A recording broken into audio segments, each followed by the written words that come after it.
Good morning everyone. Math vision classes में आपका स्वागत है। मैं आफ्ताब आपके लिए शुरुआत करते हैं मैथ की क्लास। मैथ के अंदर हम आज पढ़ेंगे कंपाउंड इंटरेस्ट। हम पढ़ते हैं, शुरुआत करते हैं मैथ।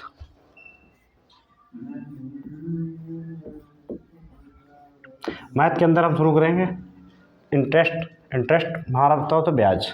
ब्याज हम सिंपल इंटरेस्ट पढ़ चुके हैं। आज हमारा शुरू होगा कंपाउंड इंटरेस्ट।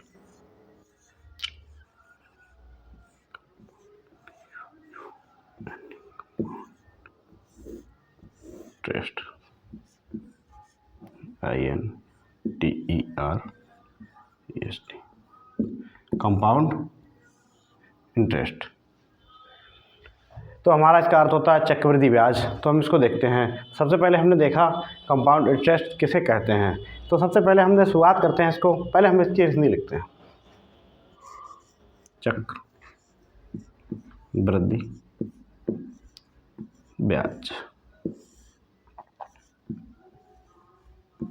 चक्रवृद्धि ब्याज।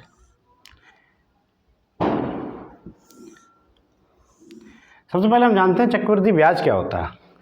सबसे पहले हमको पता होना चाहिए ब्याज क्या होता है। ब्याज हमारा होता है जो मूलधन के उधार दी गई राशि के मूलधन के ऊपर जो हमें राशि मिलती है वो हमारी ब्याज कहलाती है। उसके बाद सिंपल इंटरेस्ट होता है जो साल दर साल वही ब्याज मिलता है, उसको हम साधारण ब्याज कहते हैं। फिर हमारा आता है चक्रवृद्धि ब्याज, जो साल दर साल ब्याज पे ब्याज मिलने वाला हमारा ब्याज चक्रवृद्धि ब्याज कहलाता है।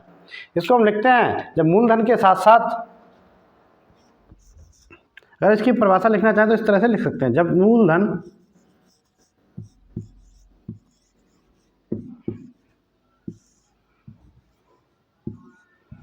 के साथ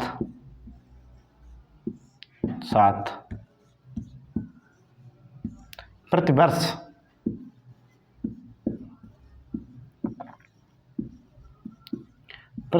ब्याज पर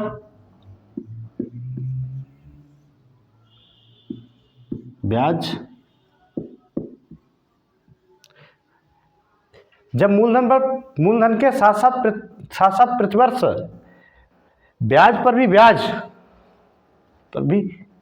पर ब्याज जोड़ा जाता है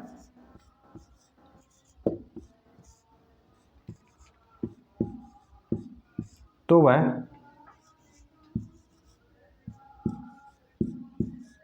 ब्याज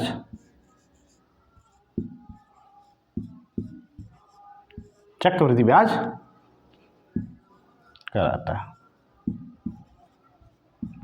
तो वह ब्याज चक्रवृद्धि ब्याज कहलाता है, कंपाउंड इंटरेस्ट कहलाता है।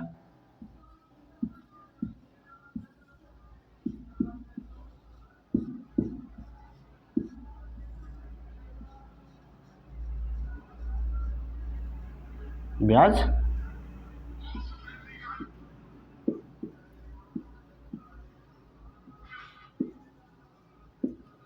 कहलाता है, चक्रवृद्धि ब्याज कहलाता है। मूलधन और चक्रवृद्धि का ब्याज का योग चक्रवृद्धि मिश्रण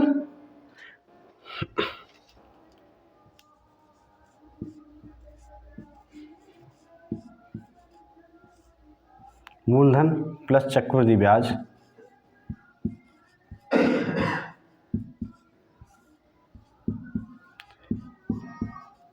बराबर हो गया हमारा चक्रवृद्धि मिश्रण।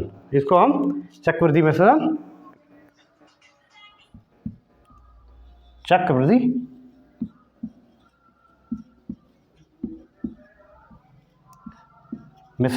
कहते हैं।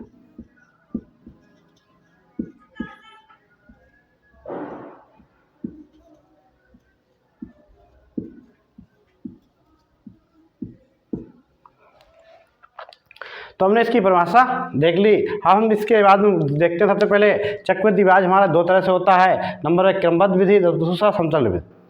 तो हम दोनों तरह से देखते हैं। सबसे पहले नंबर एक सबसे पहले हम लिखते हैं क्रमबद्ध वृद्धि। तो हम देखते हैं क्रमबद्ध एक्स प्रतिशत का समतल वृद्धि होती है x + y + xy बटे 100%, इस तरह से होती है। तो हम सबसे पहले लिखते हैं क्रमबद्ध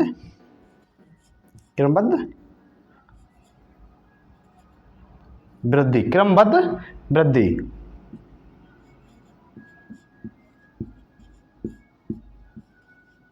x% y%। इस तरह से होती है। दूसरा होता है हमारा समतुल्य वृद्धि।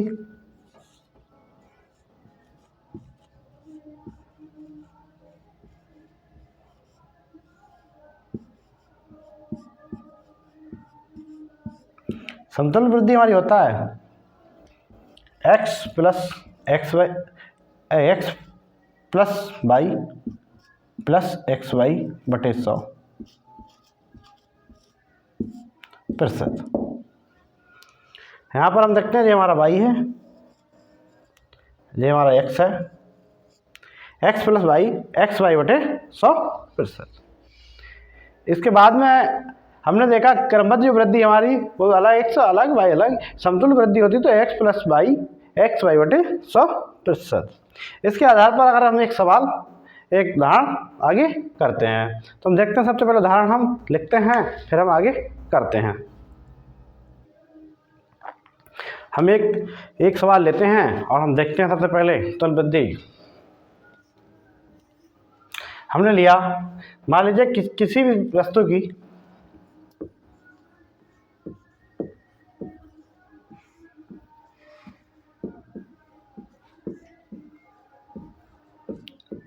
%10% तथा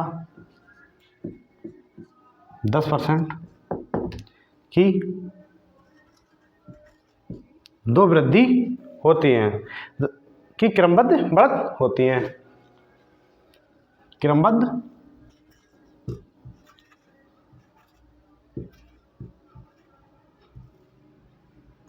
वृद्धि,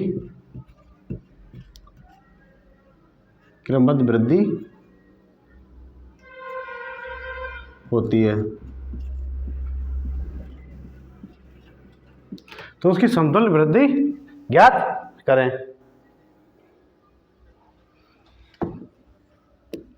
तो उस वस्तु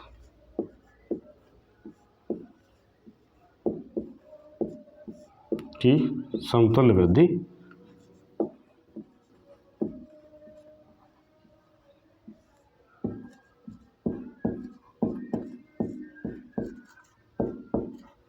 ज्ञात करें।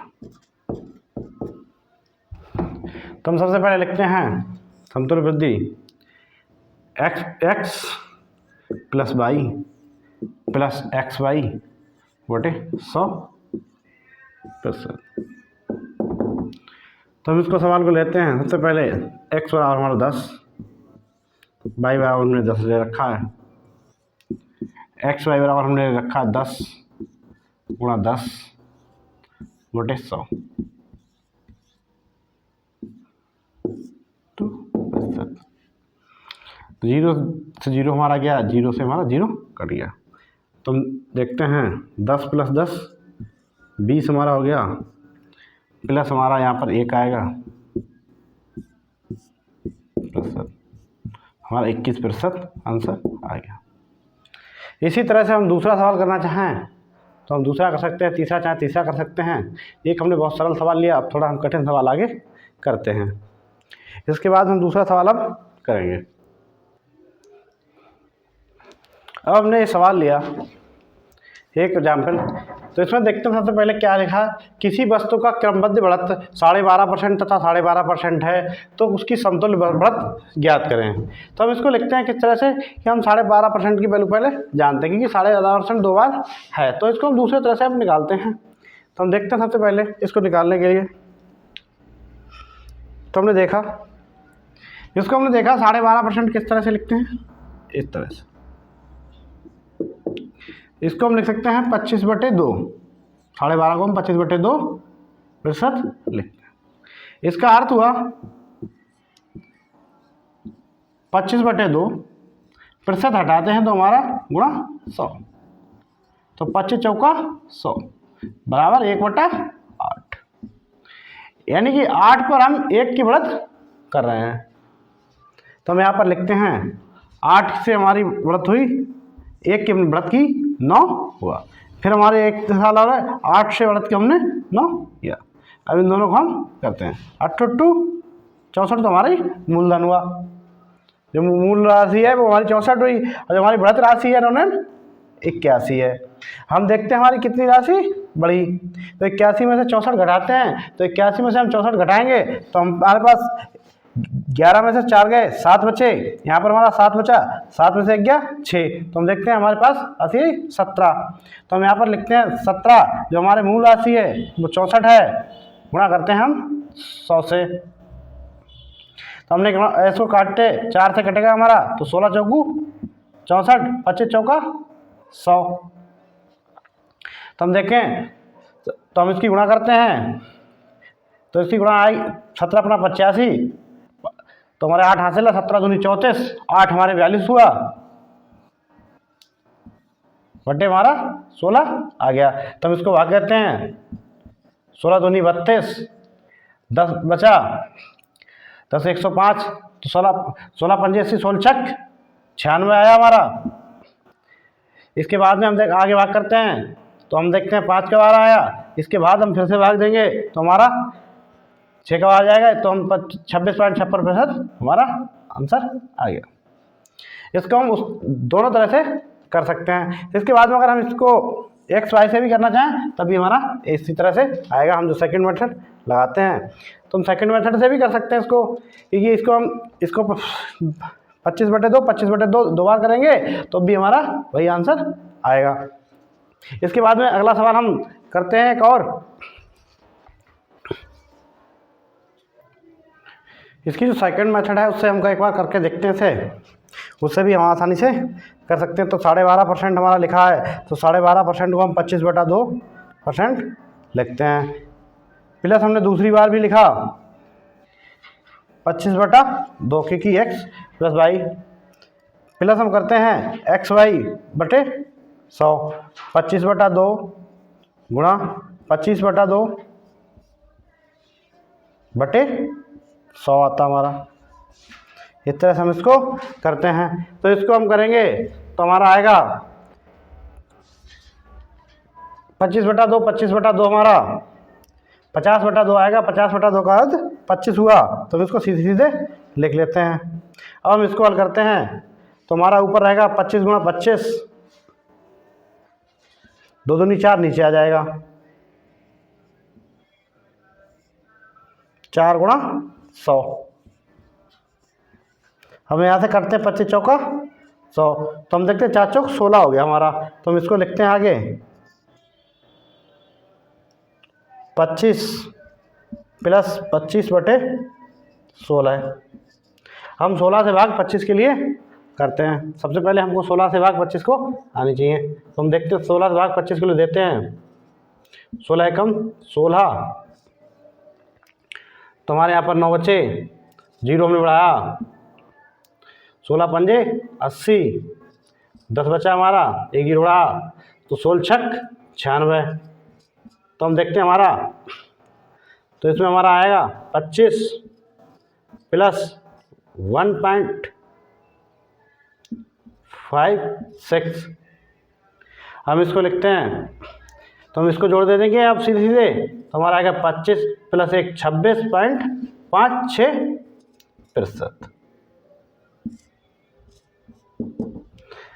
ठीक, यहाँ पर सब पर प्रतिशत लगेगा, यहाँ पर भी प्रतिशत का चिन्ह आता है, यहाँ पर भी प्रतिशत का चिन्ह आएगा। तो हमारा 26.56% आ गया, जो कि हमारा दोनों विधियों से सेम आ गया। इसके बाद हम चलते हैं अगले नेक्स्ट देखते हैं। अब हम दूसरा सवाल लिखते हैं। सबसे पहले तो हम देखते हैं दूसरे सवाल पर हमने मूलधन माना पी हमारा जो कि मूलधन है,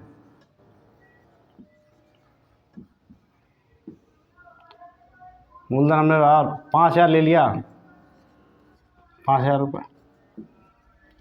तो इसके बाद में हमने दर जो है हमारी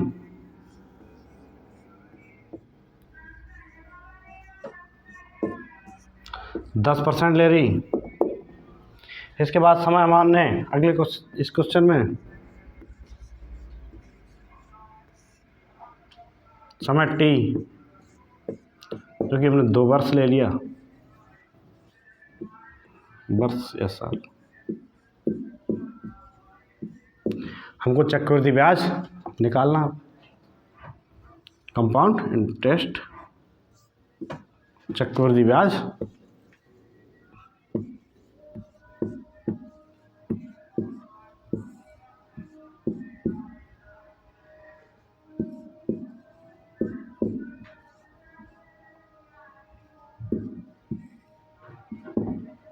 निकालना।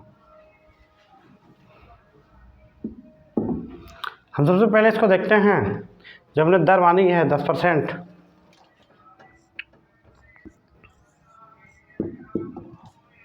हम लिख सकते हैं 1/10, यानी कि जो हमारा 10 है उससे 10 से हमारी वैल्यू 11, 1 की वृद्धि हो रही है। 10 से हमारी 11 की, हमारे 2 ईयर हैं, दोनों साल हम लिखते हैं।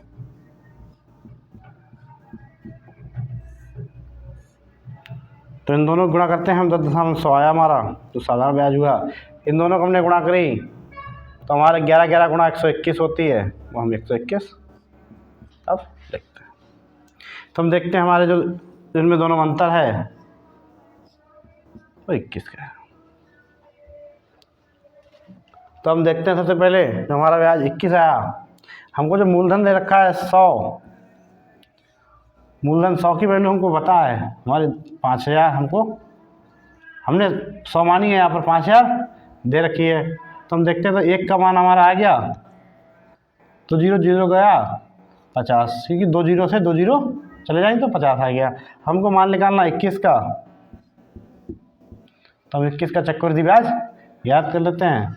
तो 21 का मान है 50 गुणा 21, 0 का 0, 5 एकम 5, 5 दूनी 10, 1005, 21 का मान आ गया। अब हम लिखते हैं चक्रवृद्धि ब्याज बराबर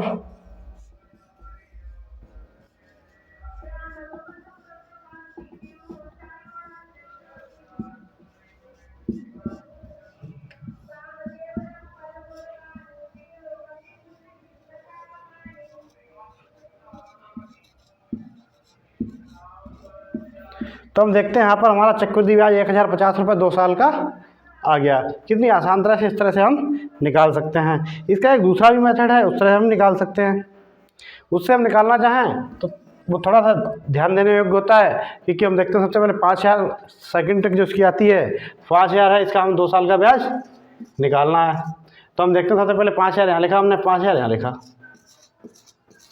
तो हमने पहले साल का पता 10% हमको निकालना है, तो 10% 5000 का 500 हुआ। दूसरे साल में भी 500 का 5000 का 500 हो गया। तो जो फर्स्ट साल का है ये सेकंड साल के लिए। तो अब सेकंड साल वाले में तो कोई दिक्कत नहीं, फर्स्ट साल वाले में दूसरे साल के लिए हमको ब्याज पर भी ब्याज मिलेगा। तो 500 का हम 10%, इसका हमने 10% निकाला, इसके लिए हमने 10% निकाला ये। अब हम इसको देखते हैं, इसका हम इसके लिए 10% करते हैं, तो इसका 10% आएगा हमारा 50।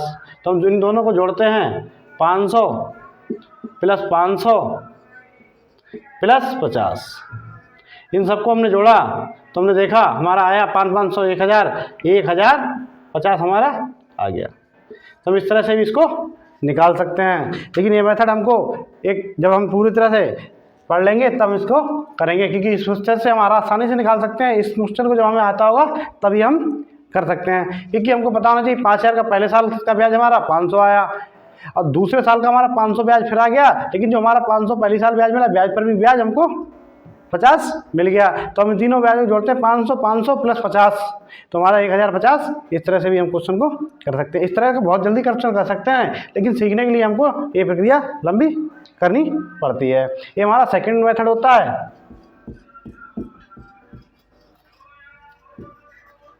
सेकंड मेथड होता है, इस तरह से हम एग्जाम में करते हैं, लेकिन सीखने के लिए हमको इस तरह से ही करना है।